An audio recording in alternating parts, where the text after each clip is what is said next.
And it came to pass, when the children of men had multiplied after Adam and Eve, they had multiplied, that in those days were born unto them beautiful and comely daughters. And the angels, the children of the heaven, from a different realm,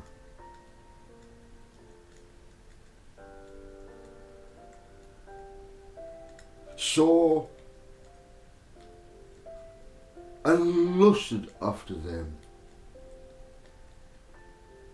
Lusted after them. You see, in their condition, a spirit, they cannot procreate. But they can put on flesh. Well, it could at one point. Don't ask me how. That's a massive subject in itself. But let's just say that they were not human.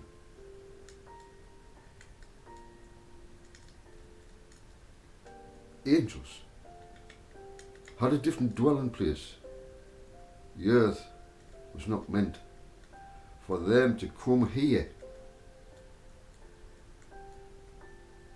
and procreate with human women.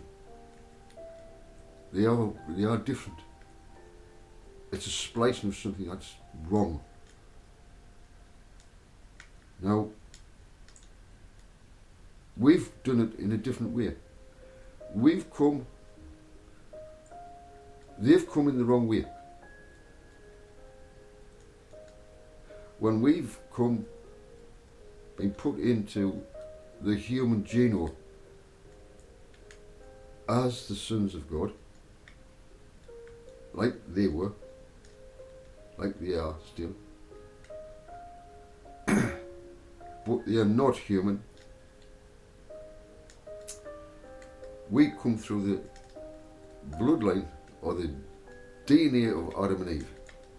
That makes us human. This was different.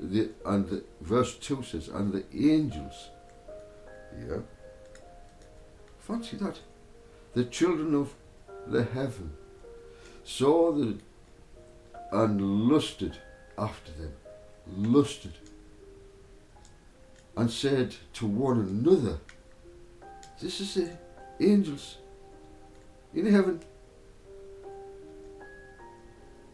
because they can't have relations, they can't produce, but come here, yeah, it's the gift only God gives you through the human, because it's the human, the woman who has the egg.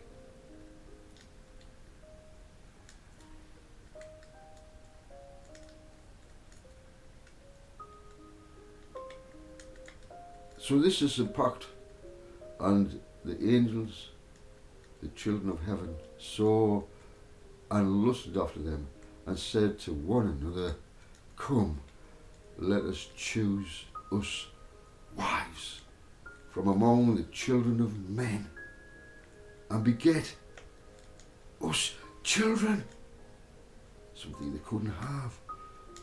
It's a miracle to produce. It's a miracle only given to the human.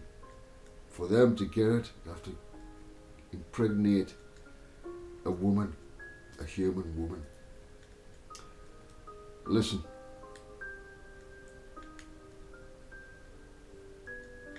And Shemecheza,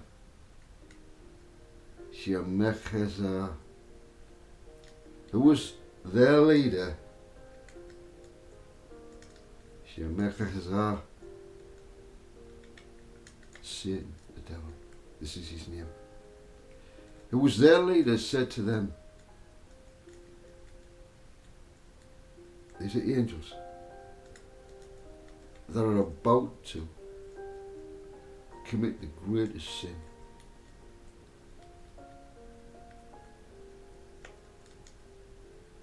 Come, let us choose us wives from among the children of men and beget us children. A mission to produce what they are in their image, something they could not do in the abode that they were in. And they all answered him and said, let us all swear an oath and all bind ourselves by implication not to abandon this plan, but to do this thing.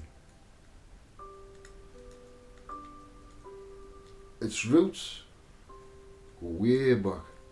If you're wondering where Egypt, the Babylonian, all the magical practice and arts and so forth, this is its origin. This is its origin. Let us all swear an oath and all bind ourselves by imprecations not to abandon this plan, but to do these things. The plan is still in motion within government, such as what's happening in America, presidents, they're in control of all of it. Do not be fooled. Not to abandon this plan, but to do this thing. Then they all swore together and bound themselves by implications upon it, and they were in all 200 who descended in the days of Urad on the summit of the mountain, Mount Hermon. And they called it Mount Hermon because they had sworn and bound themselves by imprecations upon it. This is Enoch chapter 6 verse 1 to 6. The name of Lucifer, Satan, the devil himself, in verse 3. There's a pact,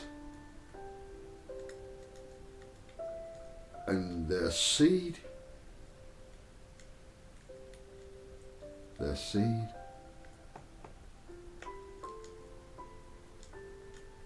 is evident today.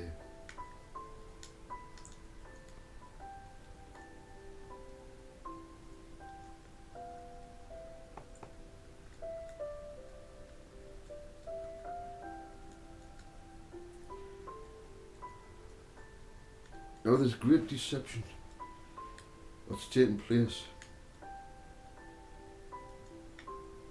Great deception. You may watch something and you think, is that real? Can you believe anything at the moment? Is there any truth anywhere to be had? You've got prophets among the churches bringing light,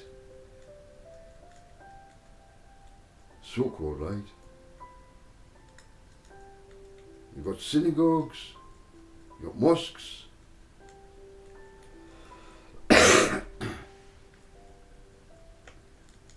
Is there such a thing as a light that is disapproved? A light, you know, you were enlightened, and it's classed as a burning light. You're enlightened, and you bring it,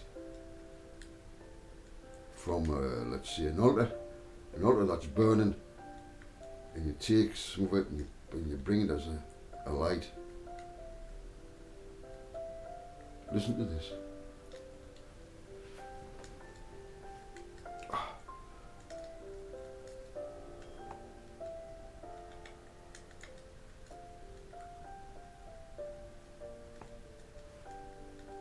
Just to let you know what I'll tell you what I'll do first.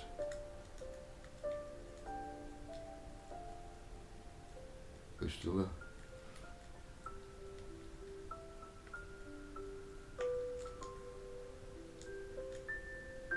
You know, we spoke about Abraham and then it developed into Aaron's priesthood. Aaron had sons. Now, this verse here is from Leviticus. Leviticus is, Levitical priesthood. It's all to do with those in great power and authority to bring light wherever it may be. I'm not going to point out where it is. This is illustrative for everyone who claims to bring a light into the world. Right?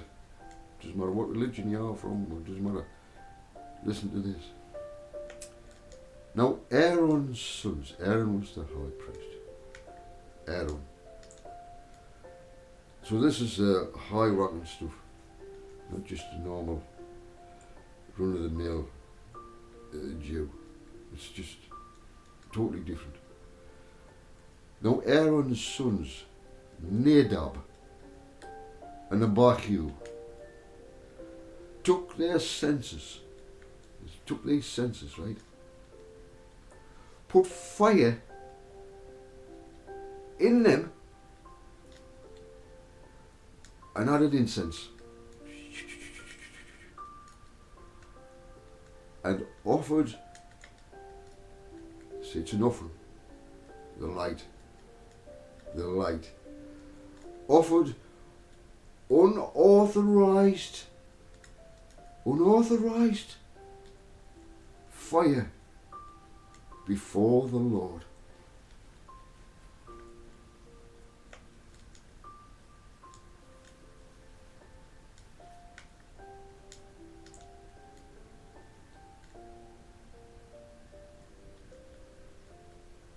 Unauthorized. What does that mean? Unauthorized fire, which represents the Spirit, the truth from Father, the great authority. That those who claim to be prophets and so forth claim this is the light, this is the light, this is the light. Where is it from?